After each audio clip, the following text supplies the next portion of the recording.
Welcome back to the Keto Bistro, day 3 of the pre-New Year's Keto Kickoff.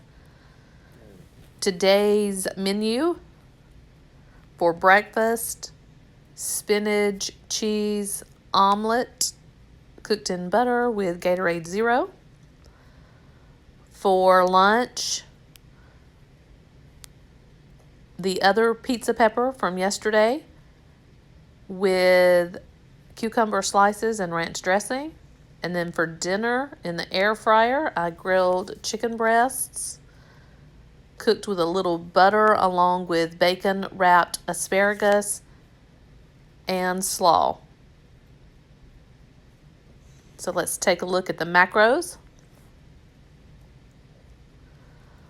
So I went over a little bit on the calories, but overall the macros look great. It looks as if the protein's high at 31% instead of the 24% goal.